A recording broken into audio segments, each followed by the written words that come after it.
ngasi press briefing sada lengbi ragliba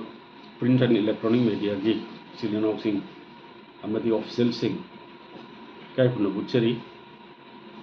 handak board of secondary education manipur amadi council of higher secondary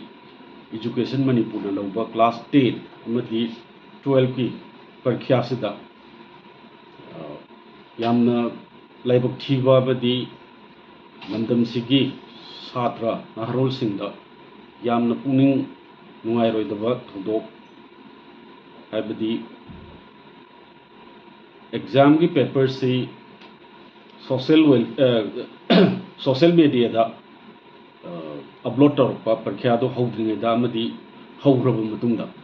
sigi thodo si yamna laibak thiba thodo ni adna khoi concern council abdi board ki side amadi government ki side ki masi yamna haksina lawi aduga hek ekoi masi pausi phangbaga kano da koi cyber crime branch ki SP da koi khudakta complaint dawdana hoji masi ki thi homba ki thabak si yam khumang chauchile saurangna samlapna pallabda thokriba thodok si tarik kunga manga February tarik kunga manga sida kenogi inter football geography haiba WhatsApp group sida hojiki kenosi social science ki kenose papers upload tawrpane hek tawrpadagi khoi keno da SP cyber crime da koi complaint ji lodge tawre tawru matung da masidagi thrijilak pasi mathang thirakpadagi kingpin haigadra masigi hek horuktham oiriba keno do koi phangmangame aduga niwai ani si koi pharaga madu police ki custody dagi keno da koi concern magistrate ki mamana puthoe ar phari bani se jail yaw aduga tarik kungan nipan sigi akoi home science thokpun misda wangjing high school sida serialized answer keno si phangya haidana social media da kai da thagalapadi koi JDO na lusingba team ama school da rasta ore harga madugi kamai tawri no khotni jingchin matam da thoidokpa wangjing high school sida dumba thokhiba ka intalaite adagi thagalai ba keno sisu koi ngasagi serialized answer keno sisu nungtini pungani makai da thagalapani aduna exam du madu free and fair manner da madu pangthoki haibagi report mayam se phangab matung da koina board ki makai da ki clarification so koi thokre aduga makha tarakpa march ki tarik 3 ngarang sida physics ki keno se koi question paper se keno da at around 9:35 am sida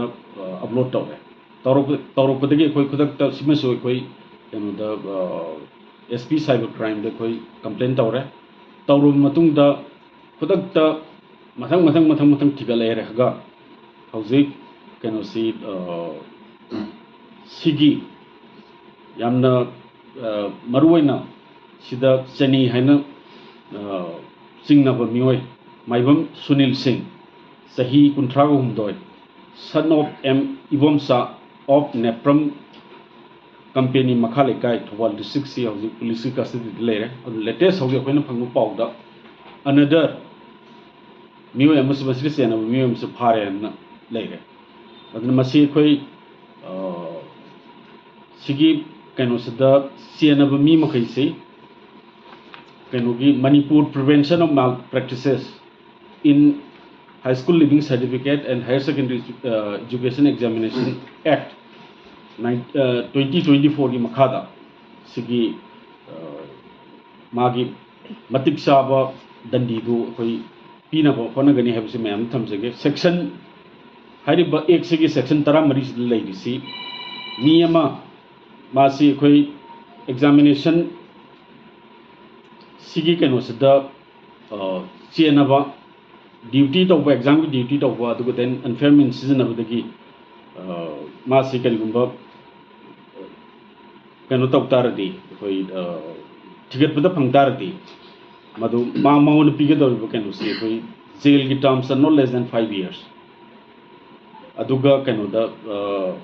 पैसा की terms यंग कान not less than 10 lakh से मागी कनो punishment अदु मसी कोई मसी की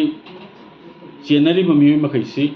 मतिक चाब दंडी अमरे मागी फुंग थोको पनिशमेंट बु फंगना बाय कोई कन होना जरी अदन मसी हंदक की सिगुंबा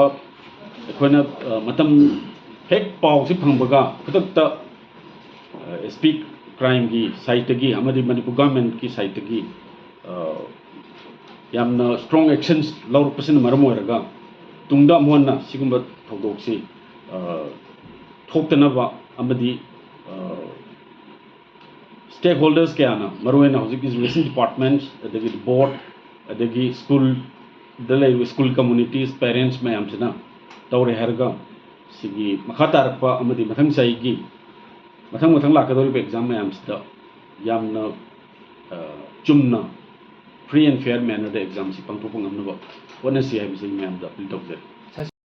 कोई एग्जामिनेशन कमिटी एना बोर्ड के ले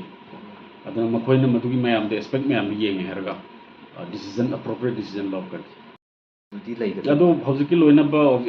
एग्जामिनेशन कमिटी लेरे अदगी गवर्नमेंट साइड की कोई हौजिक कनोमा इंक्वायरी कमिटी अमा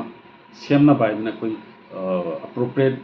authority द पोट केन खल्ली असुदा सो हाई मैम हौजिक साइड पनबिरी मैम दो लोइनबा एक्सपेक्ट मैम लोइ येंगे हरगा करी तौन फनी दे कोई लपला अदो हौजिक से इन्वेस्टिगेशन से तौरई से मरी मखों लोइनबा कोई फंगनब होनरी अदुर सेनब मी अमता कोई खाओ एसो ओइरो अमोइरो मोइरो सौनिंगबा केदोगो दि थोपा कनोनिना असी याम at the shortest possible time अदु डिसीजन लौनो दो